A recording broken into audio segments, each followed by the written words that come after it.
Shalom, haleluya. Tema firman Tuhan di hari ini, penghormatan yang tiada taranya kepada orang yang sungguh-sungguh. Sekali lagi, penghormatan yang tiada taranya kepada orang yang sungguh-sungguh. Saudara, hari ini tanggal 30 Januari 2025, hari Kamis, Tuhan menyuruh saya untuk kembali berkhotbah setelah 4 khotbah saya, 4 atau 5, semuanya tidak terfokus dengan akhir zaman. Tetapi hari ini, siang ini, di mana berita tentang akhir zaman. Saya tidak menyepelekan kejadian sampai kitab Yudas, tidak. Tetapi ada satu kelebihan yang Tuhan percayakan kepada murid yang paling senang bersandar di dada Yesus. Kenapa harus Yohanes murid? Karena Tuhan memberikan penghormatan yang tiada taranya kepada Yohanes murid, satu-satunya dari 12 murid yang matinya pada umur yang sudah tua dan matinya biasa. Walaupun sudah ada percobaan untuk dibunuh, mati martir, digoreng dengan minyak yang sangat panas, tetapi Yohanes murid satu-satunya yang mati pada usia yang sudah sangat lanjut. Usia yang sudah sangat tua. Nah, saudara yang saya kasih dalam nama Tuhan, alasan kenapa saya banyak berkhotbah tentang akhir zaman, Tuhan suruh kepada saya, alasan utamanya, jangan sampai engkau mati. Sekali lagi, jangan sampai engkau mati. Dan pada waktu hari penghakiman, engkau masuk ke dalam api neraka cuma karena tidak tahu berita akhir zaman.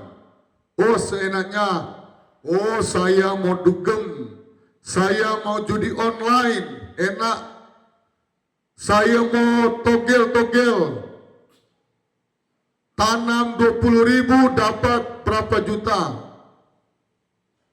Seenaknya bikin kejahatan, seenaknya menyiksa orang, seenaknya berdusta, seenaknya berbuat dosa, seenaknya berbuat kejahatan. Tetapi hari ini kembali saya mengingatkan bahwa sekarang bukan lagi saatnya main-main. Kedatangan Tuhan, hari kiamat sudah tidak lama. Bahkan Alkitab mencatat, seandainya waktu tidak dipersingkat, orang-orang pilihan juga akan binasa. Wow.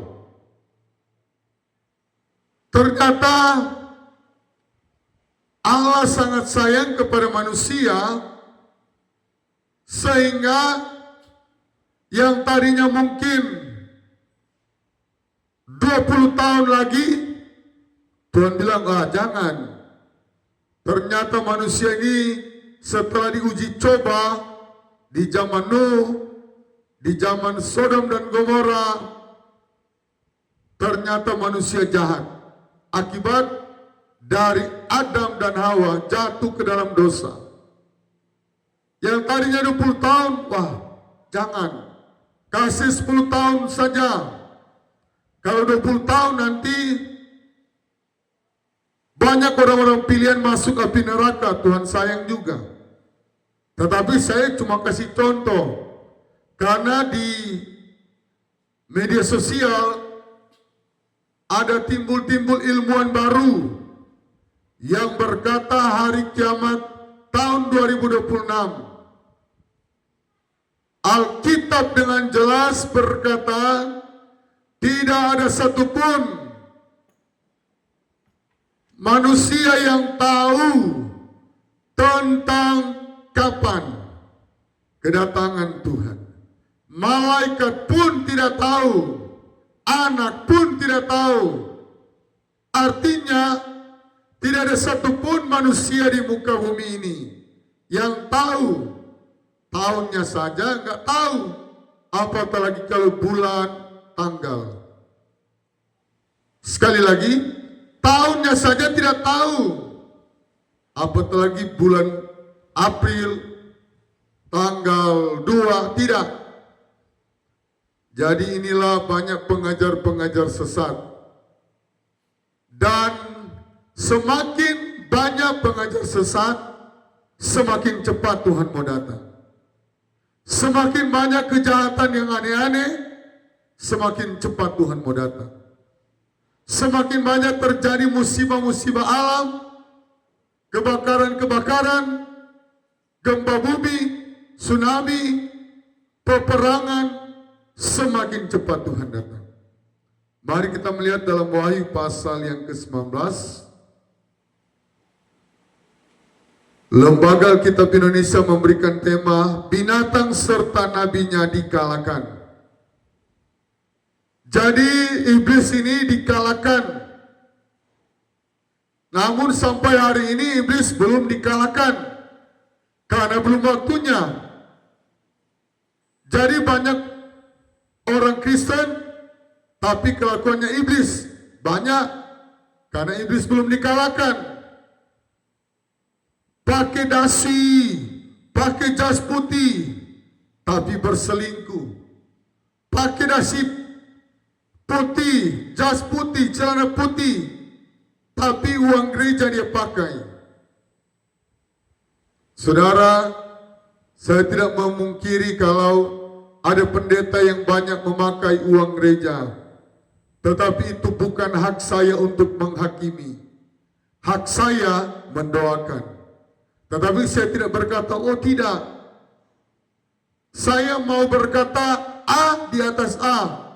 Kalau ada banyak, cukup banyak pendeta yang pakai uang gereja, saya juga tidak boleh bilang, oh tidak, pendeta-pendeta suci semua. Saya bersalah di hadapan Tuhan.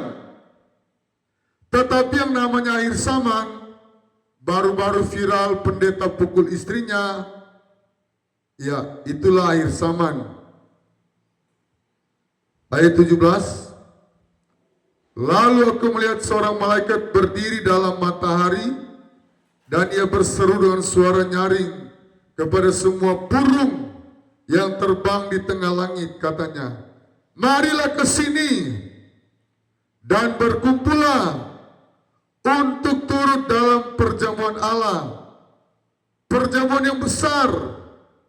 Jadi pada hari besar ini, hari di mana iblis dikalahkan, ada perjamuan besar. Marilah ke sini dan berkumpullah untuk turut dalam perjamuan Allah, perjamuan yang besar.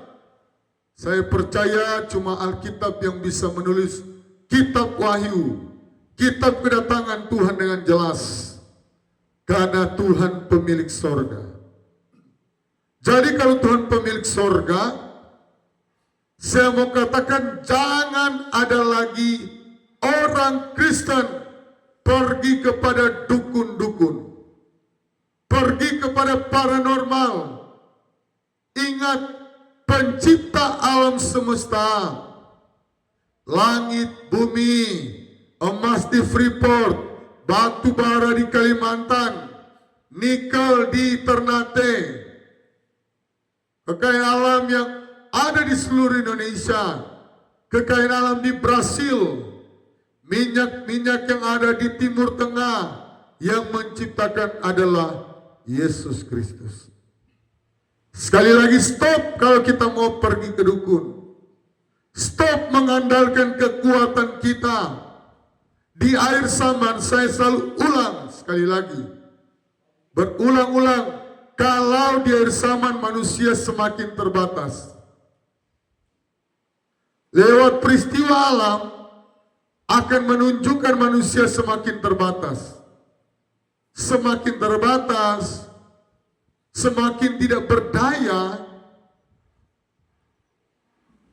Sehingga kami kalau berdoa, saya dengan Ibu Gembala, Tuhan kami tidak berdaya Tuhan. Tuhan kami tidak mampu tanpa Tuhan. Pasti kami gagal.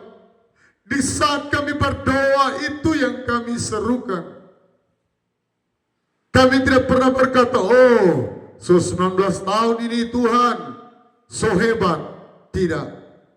Itu orang sombong. Orang sombong dia dibenci Allah.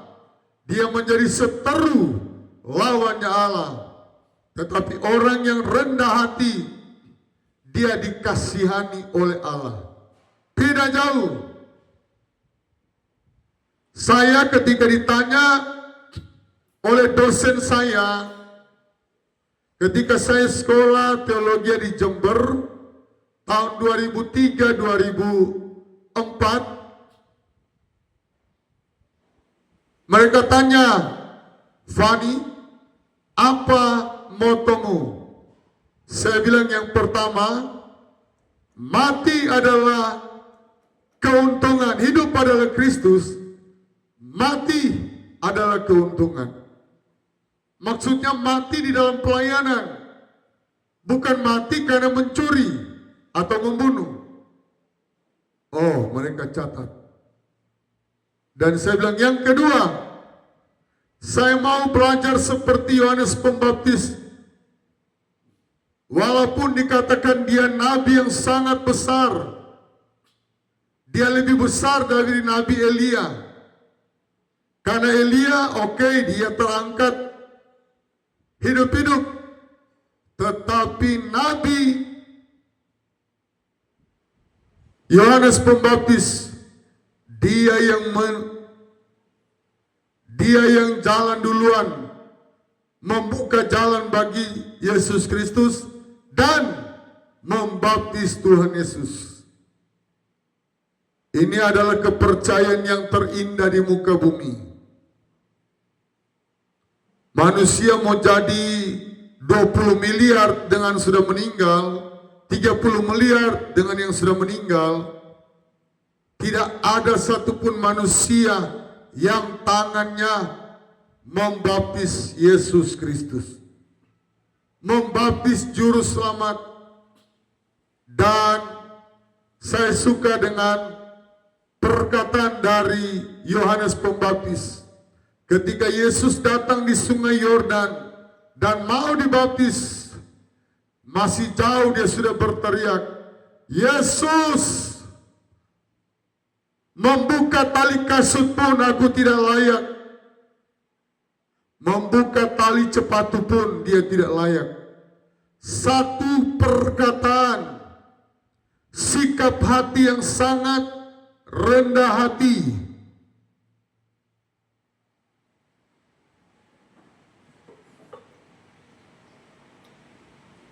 Kalau pendeta-pendeta lain, oh, saya sudah terbang ke Amerika, saya sudah menginjil di Jerman, saya sudah menginjil di Italia. Wow. Tuhan tidak pernah tanya, apakah engkau sekuasai seluruh dunia ini lewat penginjilanmu? Tetapi yang Tuhan tanya, apakah engkau berkenan? Engkau menjadi hamba yang baik? Saudara, kesaksian dari Pastor Benny Hinn. Ketika banyak orang berbaris, ketika dia dapat serangan jantung, dia mendapat penglihatan, dia ada di rumah sakit. Siapa yang tidak kenal dengan Benny Hinn? Tahun 90-an, tahun 2000, Benny Hinn adalah hamba Tuhan yang menginjil sampai ke Papua, sampai ke Jayapura, di Surabaya, gereja terbesar di Asia Tenggara, di Nginden, kalau tidak salah dia pernah datang, penuh. Hotel yang ada di Sentani sampai kamarnya dijebol katanya, karena kurang besar.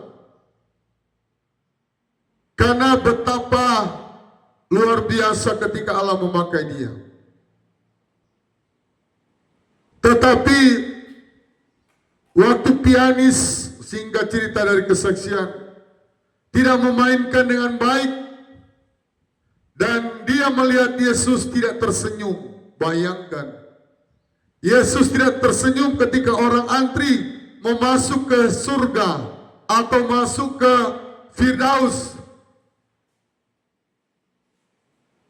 Yesus tidak tersenyum. Berarti masih ada yang kurang. Saudara, mari kita terus selalu hidup dalam kerendahan hati. Orang yang selalu bertekad hidup dalam kerendahan hati, pasti dia berkenan di hadapan Tuhan.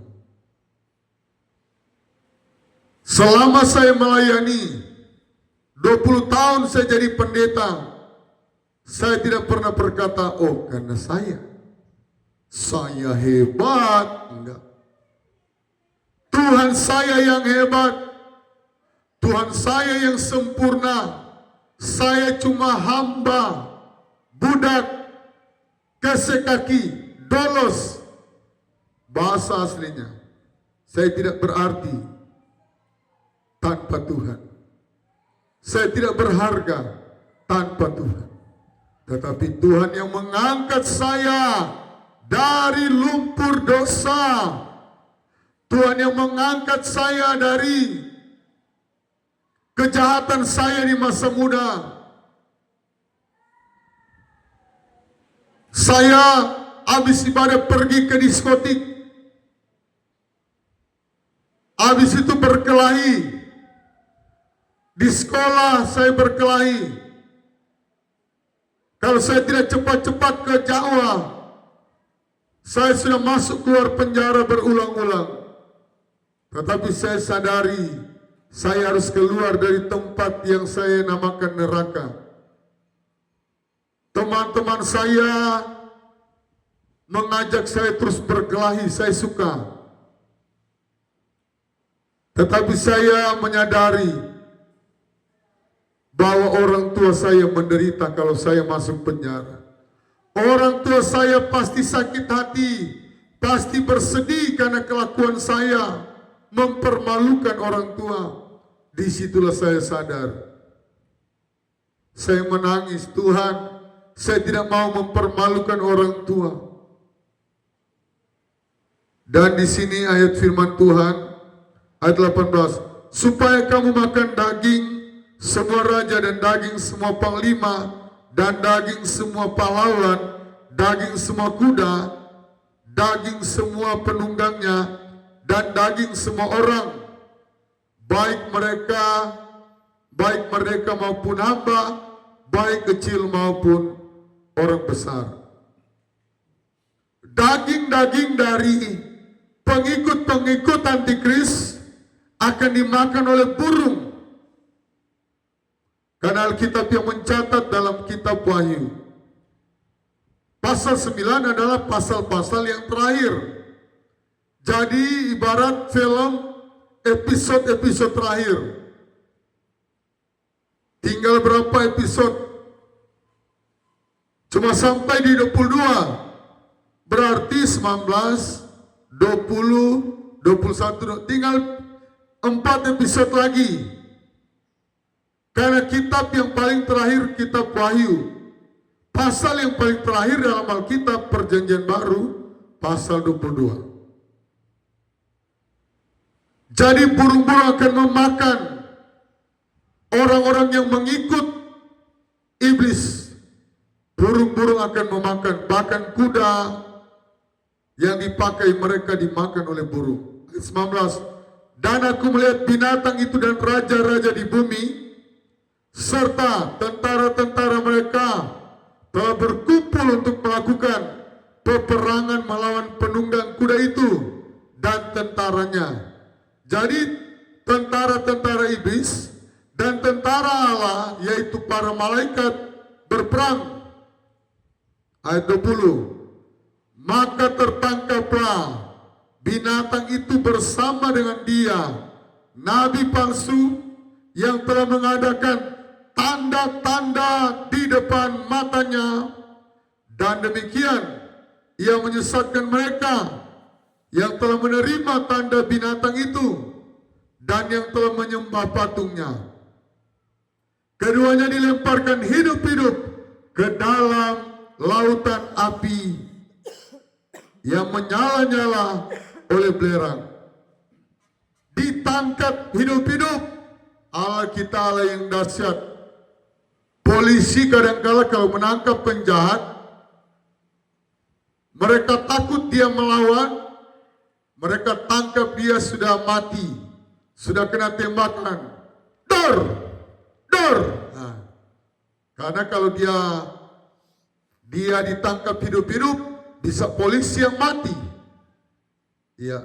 Tetapi Yesus yang kita sembah, dia sangat hebat. Jadi dia menangkap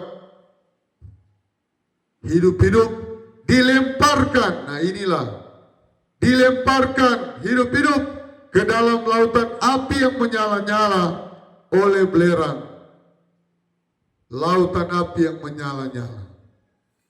Jadi iblis tahu sudah tidak lama lagi. Jadi dia bekerja lembur. Kalau boleh semua manusia masuk neraka. Tetapi di sorga tidak mau kalah. Di sorga memanggil hamba-hamba Tuhan. Pendeta Fani dia panggil. Pendeta Christine dia panggil. Dan kami bangga. Tujuan kami menyampaikan firman Tuhan kita payu. Supaya manusia jangan masuk di neraka. Panas di Papua ini sudah beberapa bulan. Sepertinya badan ini mau kering. Biarpun kulit putih kalau kerja jadi tukang bisa jadi hitam. Karena panasnya panas pica. Panasnya minta ampun. Perbedaan kalau kami di Manado panasnya biasa. Tetapi panas di Papua, saya selalu katakan sopir-sopir 30 tahun, 40 tahun dong bawa mobil taksi, dong pakai pelindung pele-pele panas di sebelah kaca mereka, pintu mobil mereka. Karena panasnya minta ampun. Saudara, panas matahari tidak seberapa. Mobil yang ujung kuku, ya memang ujung kuku. Tapi panasnya api neraka. Tidak ada lagi yang bisa basombar, pinggir. Pulang rumah dulu, di rumah ada AC. Kalau sopir-sopir taksi, pulang rumah ada kipas angin. Tetapi neraka tidak ada yang namanya kipas angin, apalagi AC. Yang ada hanya panas abadi atau panas kekal. Jadi tidak ada 1 menit di sorga, Tuhan kasih berhenti dulu panas, tidak. Di surga tidak pernah terjadi 1 menit dingin seperti AC, tidak. Maksudnya di neraka. Yang namanya di neraka, saya terus menyuarakan sampai suara saya serak seperti ini. Faro, bahasa Jerman bilang, saya mau suarakan, tinggalkan dosa, bertobat sungguh-sungguh. Karena api neraka itu bukan tempat yang nyaman. Api neraka adalah tempat yang paling tersiksa. Bukan cuma siksa, Bahasa saya pakai tersiksa, paling siksa.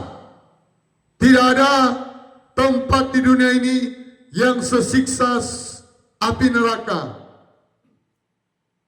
Kalau di dunia masih bisa kalau panas, pemulung-pemulung mereka di bawah jembatan, matahari tapile dengan jembatan, terhalang dengan jembatan. Tetapi di neraka, saudara bisa melihat di media sosial bagaimana orang teriak, tetapi tidak ada lagi pertolongan. Itulah definisi dari neraka. Tidak ada lagi pertolongan, tidak ada lagi kesempatan untuk bertobat, untuk berubah. Semuanya terlambat kalau mau berubah. Sekarang ini Allah masih memberikan kesempatan, kesabaran. Tuhan tidak panjang, Tuhan panjang sabar, tapi tidak maha sabar. Hanya maha tahu, maha kuasa.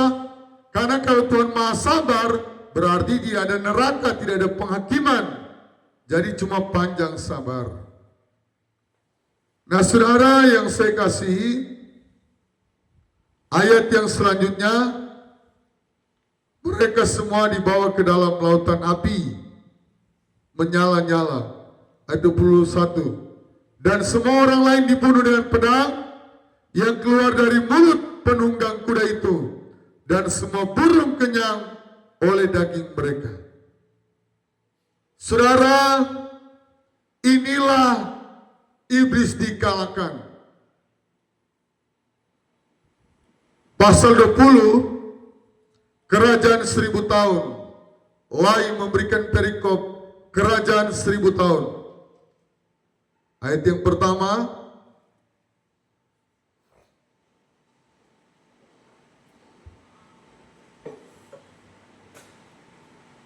saya harus banyak minum sementara khotbah, karena panas yang jam berapa ini, jam 2, masih terasa super panas. Iya.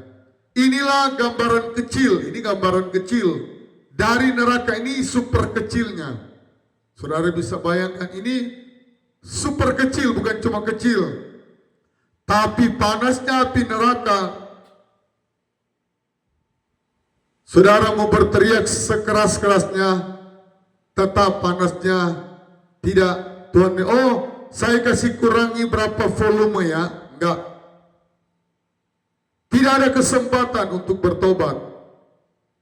Ya, pasal 20 ayat yang pertama, kerajaan 1000 tahun. Lalu aku melihat seorang malaikat turun dari surga, memegang anak kunci jurang maut. Iya, ada malaikat yang Tuhan suruh, dan suatu rantai besar di tangannya.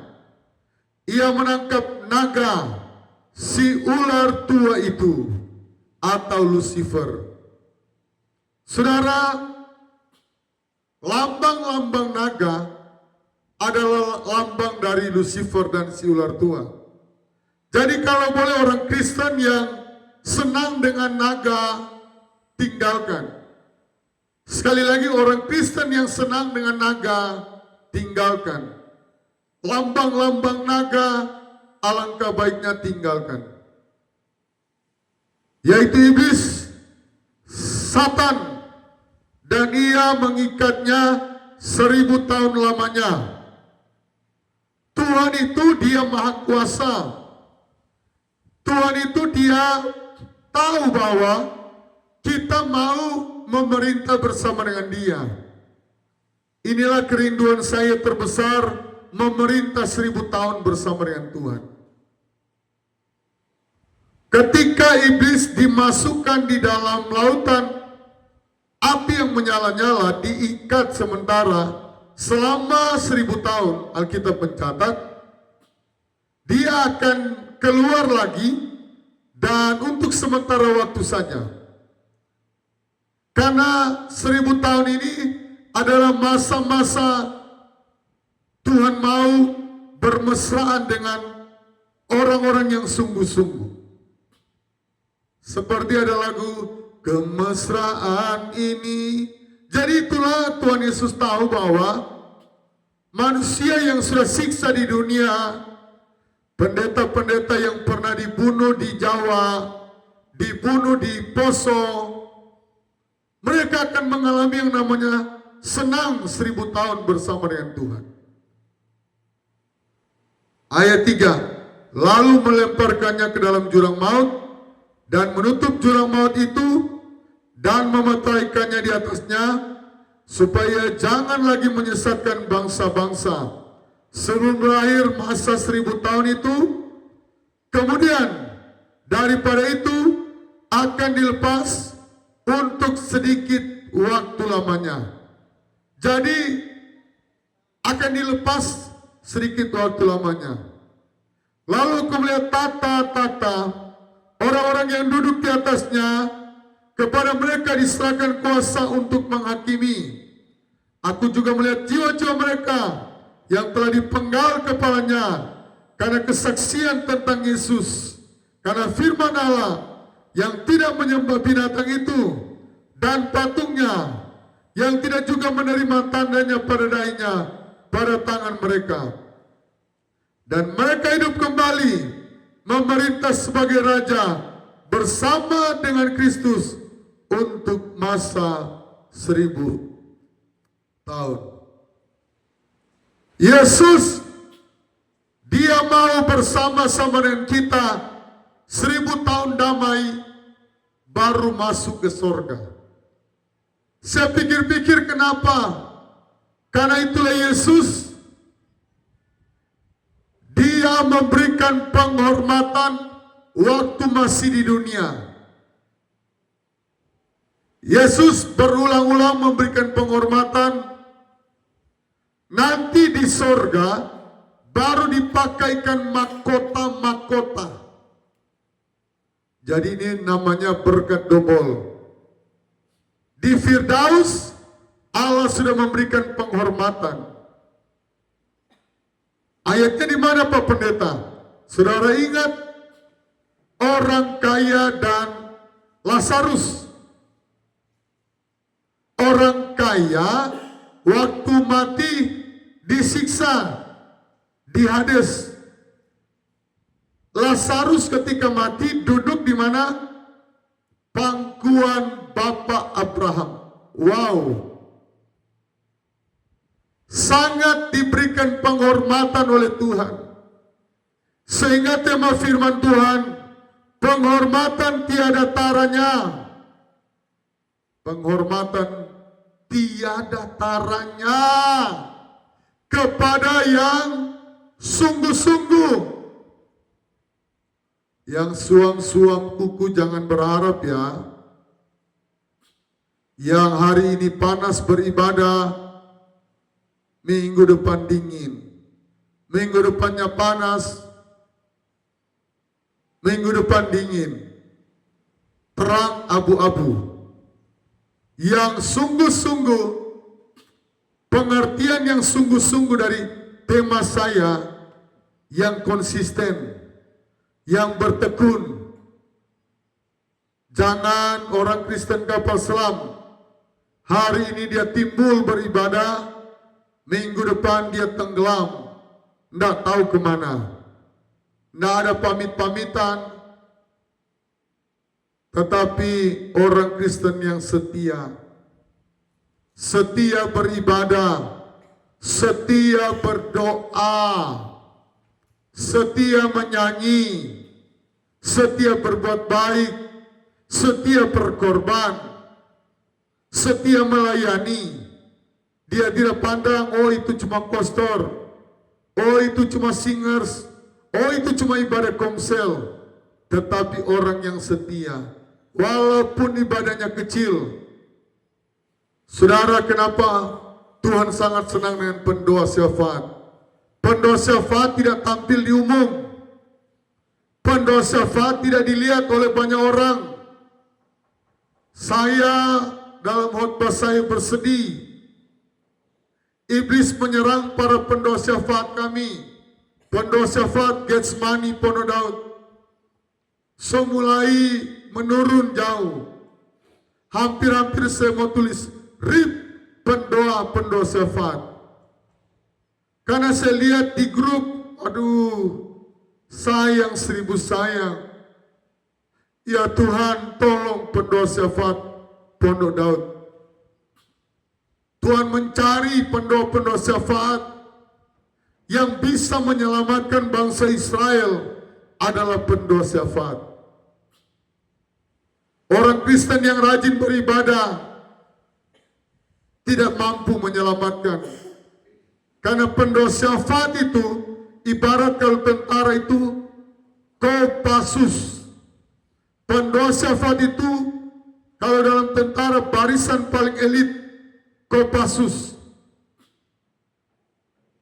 Paling ditakuti karena mereka dibekali dengan keahlian yang super hebat, super jago. Pendoa syafaat bukan jago, tetapi mereka jago berkorban waktu. Jago menangis tengah malam, mereka menangis dengan Tuhan. Suka berdoa puasa, suka doa semalam-malaman.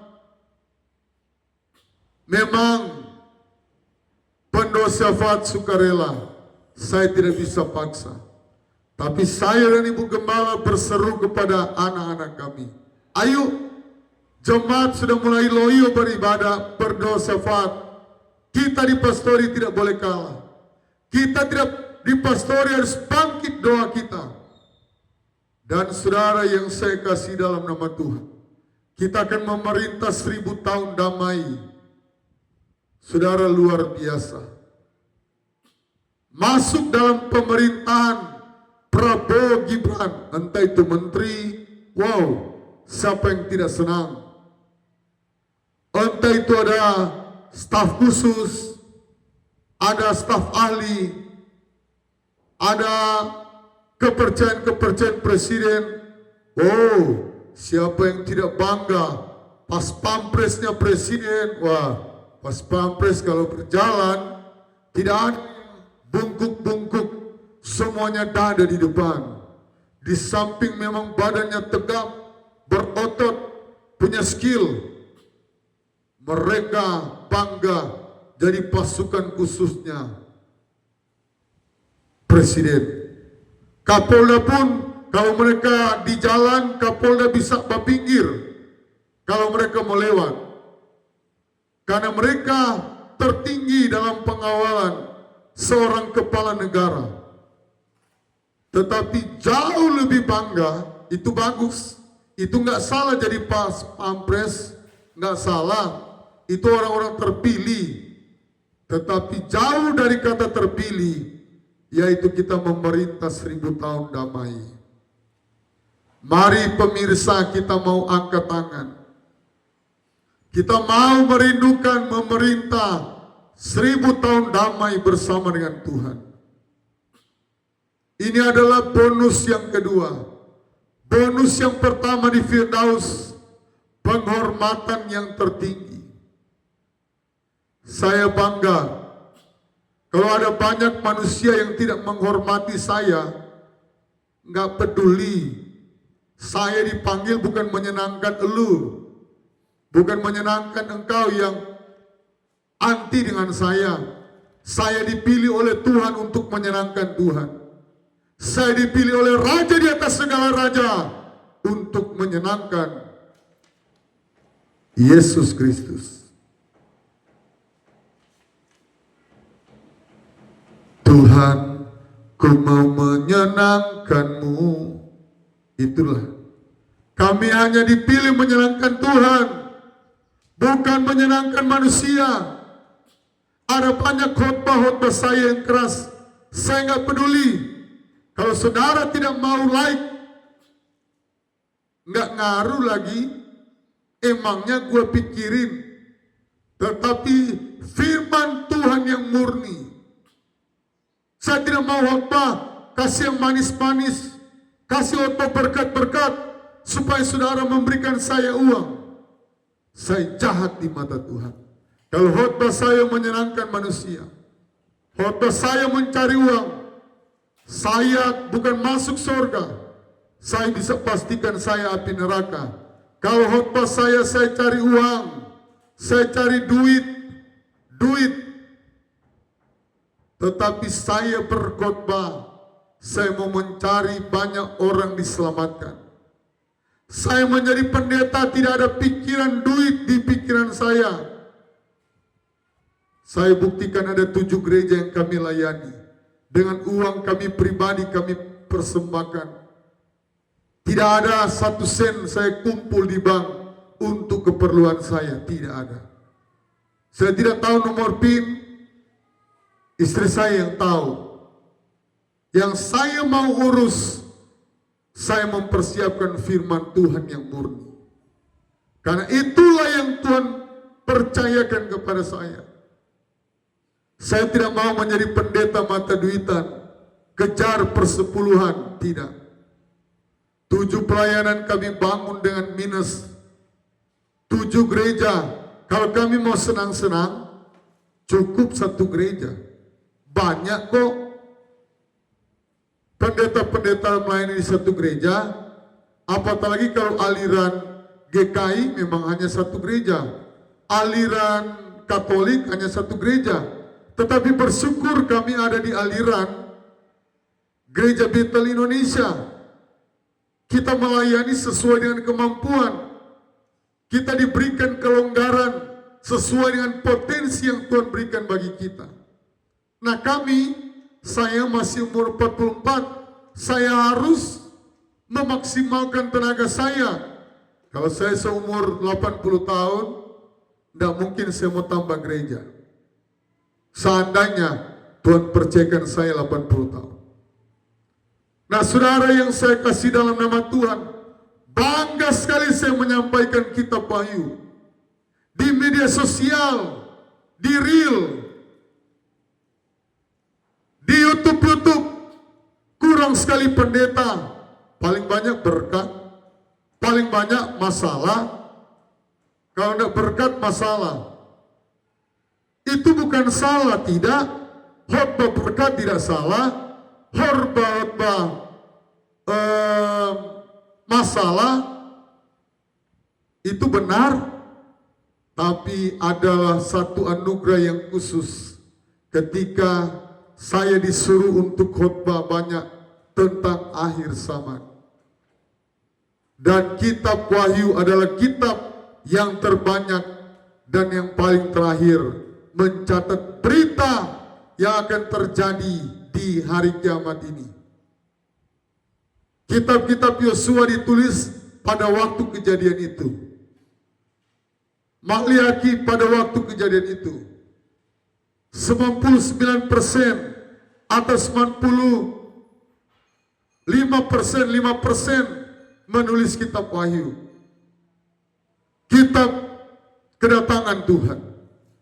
Dan ini bagaimana 2030 Elon Musk mau menghidupkan manusia di planet Mars. Dia berpikir kalau bumi akan dihancurkan, dia sudah siap di Mars. Walaupun engkau orang terkaya di dunia, orang terkaya sejagat raya, tetapi yang namanya kiamat engkau tidak bisa menghindar. Sekali lagi, walaupun engkau orang terkaya di dunia, engkau tidak bisa menghindar di Mars. Enggak. Mars akan hancur, semua planet akan hancur. Yang tidak hancur cuma sorga. Karena sorga adalah tempat yang abadi. Hanya sorga yang abadi. Hanya sorga yang kekal. Di dunia ini cuma transit. Di dunia ini cuma sementara. Ada satu waktu kelihatan sehat-sehat. Tiba-tiba rip. Dipanggil Tuhan. Ibadah pemakaman, ambulans datang karena sudah tinggal. Ayat 5, tinggal 2 ayat lagi. Tetapi orang-orang yang mati, yang lain tidak bangkit, sebelum berakhir masa 1000 tahun itu. Inilah kebangkitan pertama. Ayat terakhir. Berbahagia dan kuduslah ia yang mendapat bagian dalam kebangkitan yang pertama. Kematian yang kedua tidak berkuasa lagi atas mereka, tetapi mereka akan menjadi imam-imam Allah dan Kristus.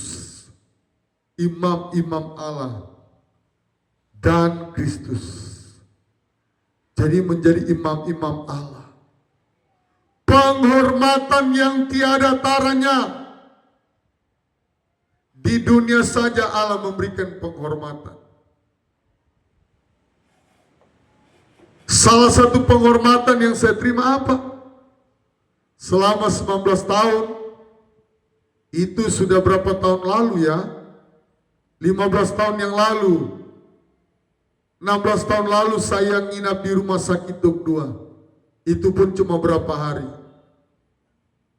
Hanya sekali saya nginap di rumah sakit, Tuhan memberikan penghormatan karena saya tidak mencari mata duitan, pendeta mata duitan. Oh, kalau orang kaya layani dengan baik. Enggak. Mau orang kaya, orang miskin sama. Harus dilayani. Karena Tuhan tidak berkenan pendeta yang pilih kalau orang kaya dia layani dengan baik. Kami dengan Ibu Gembala selalu berjuang samakan keadilan, melayani orang kaya, orang miskin. Berdiri sama tinggi, duduk sama rendah. Saya senang peribahasa ini. Saya tidak menganggap, oh saya pendeta senior sudah 19 tahun, enggak.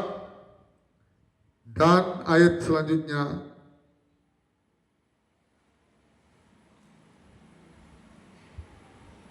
dan mereka akan memerintah sebagai raja bersama-sama dengan Yesus 1000 tahun lamanya. Banyak orang yang mati dikubur di makam pahlawan. Kalau di Jayapura ini, di Waena, di Sipur sana, orang-orang yang tentara-tentara, orang-orang yang terhormat dikubur di makam pahlawan di depan jalan utama, dan kuburannya tidak besar, tidak seperti kuburan umum. Berapa hektar, ditambah-tambah lagi, tanah hitam sudah penuh, pergi ke Buper. Tetapi Allah tahu bahwa manusia butuh penghormatan. Allah yang kita sembah, Dia mengerti, Dia peduli persoalan yang sedang terjadi. Dia mengerti, Dia peduli persoalan yang kita alami. Namun satu yang Dia minta, agar kita percaya sampai mujizat menjadi nyata. Dia mengerti persoalanmu. Apapun persoalanmu, lepas dan bawa kepada Yesus. Jangan pikul. Kalau engkau pikul, engkau bisa bungkuk, engkau bisa sakit, engkau bisa kanker, engkau bisa tumor. Tapi bawa kepada Yesus. Serahkanlah, serahkan pada Yesus. Amin. Dia akan memberikan kelegaan. Hanya Yesus yang mampu menyelesaikan. Hanya Yesus yang mampu menolongmu. Hanya Yesus yang mampu mengangkat engkau. jadi PNS kah, jadi tentara, jadi polisi, jadi kepala bank, jadi bekerja. Mungkin kau berkata, Tuhan, sudah 10 lamaran tidak ada yang panggil-panggil. Tetapi kalau engkau belum ada yang panggil, mari panggil nama Yesus. Panggil tiap malam, tiap hari. Ketika Daniel 3 kali sehari, Daud 7 kali dalam sehari. Apa yang mereka dapat? Doa selalu ada upah. Sekali lagi, doa selalu ada upah. Upahmu apa? Kesehatan, ketenangan. Tetapi pekerjaan Allah mengangkat menjadi kepala bukan ekor. Sekali lagi ayat yang ke-6 saya baca. Berbahagia. Wow, ada kata berbahagia. Bahagia apa kalau kita melayani? Dan kuduslah ia. Yang mendapat bagian dalam kebangkitan pertama. Kematian yang kedua tidak berkuasa lagi atas mereka. Jadi kematian yang kedua sudah tidak lagi. Tetapi mereka akan menjadi imam-imam Allah dan Kristus. Dan mereka akan memerintah bersama-sama dengan Dia 1000 tahun, memerintah menjadi raja. Yesus senang kalau kita memerintah bersama dengan Dia. Karena Dia mau memberikan upah. Dia mau memberikan penghormatan yang tiada tara. Ada banyak orang yang mengeluh kepada saya. Saya sudah bekerja 10 tahun, tidak dapat pesangon. Ada yang 20 tahun, ada yang 15 tahun, ada yang 7 tahun. Itulah manusia. Tapi kalau Allah, bukan hanya pesangon yang diberikan, tetapi kehidupan yang abadi. Mari kita berdoa. Bapa, berkati pemirsa eksklusif, khusus yang setia mendengarkan khotbah-khotbah kami Tuhan. Khotbah kami bukanlah milik kami. Kami cuma pengusaha, kami cuma hamba. Bapa kami adalah owner dari firman Tuhan ini. Kami cuma penyambung lidahnya Allah.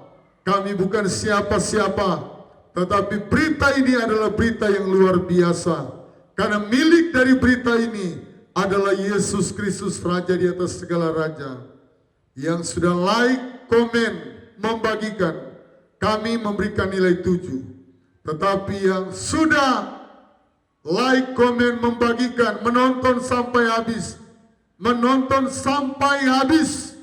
dan mempraktikkan, kami berikan nilai 10.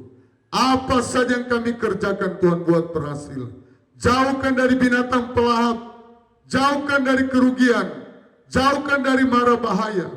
Tetapi Tuhan berikan segala kelimpahan, kelimpahan secara rohani, kelimpahan secara materi atau jasmani. Terpujilah namamu kekal selama-lamanya. Haleluya. Amin.